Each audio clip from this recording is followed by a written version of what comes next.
مونږ کله پروسس راغی 88 کې چې دینو زمونږ دا شب قدر سب تحصیل شو زمونږ 400 ډیسټریکټ شو مونږ پېښور سره وځي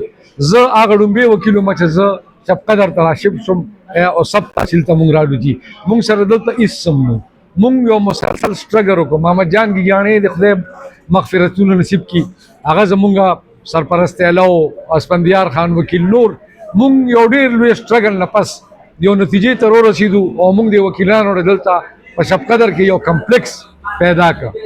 اوس مسلې په کمپلیکس کې زمونږ بعضې بنیادي مسلې حل دي او زمونږ په سونو مسلې له نښتې دي زمونږ چې څنګه تاسو ته پته ده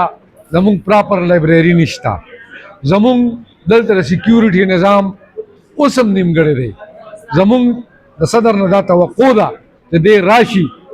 نو بعضې څیزونه په سوال نشي غوښتی بعضې څیزونه به راشوکې علامہ اقبال وہی کہ محبت مجھے ان جوانوں سے ہے ستاروں پہ جو ڈالتے ہیں کمن اور آگے حمزہ بابا ترجمہ کری کہ تو اسمان پہ غش اولا تو اسمان پہ غش اولا کہ نخ خپ خشی کہ دا عرش دا پاس کینے الاستا کمندانی نو مونږ به د دې نه دا توقعات کوو چې دا زمونږ د ناستې نظام اوس زمونږ دپاره ناکافي دی لومبې به دې مونږ دپاره دلته د وکیلانو دپاره د ناستې پاستې لپاره اوس مونږ ناست یو دا وکیل زما سره کیس کې مخالف وکیل دی دنه زه خبره نشم کولی دې زما نه زه خپل موکل سره خبره نشي کولی ځکه زمونږ سیکرسي نشو ساتلی نو که مونږ له دلته برنډې جوړې شي او مونږ د هغې نه خپل کیبنې جوړې کړو نو زمونږ دغه ډومبیا مسله ده باربیډ وایر دی زمونږ چې دلته څونه د سیکیورټي مسلې دي دلته زمونږ جوډیشل سیسټم ټیک دی مونږ له کافي ججان راکړې شوي دي زمونږ چې څونه کیپیسټي ده شپږ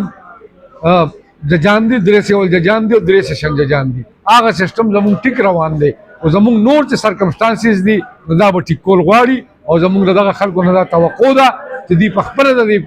حصه ده د دې سیسټم حصه ده دوی به دا حصه ټیک کوي او که نه ټیک کوي نو مونږ به یې په ټیک کوو دا زمونږ ډیوټي ده چې کوي ډېره مهرباني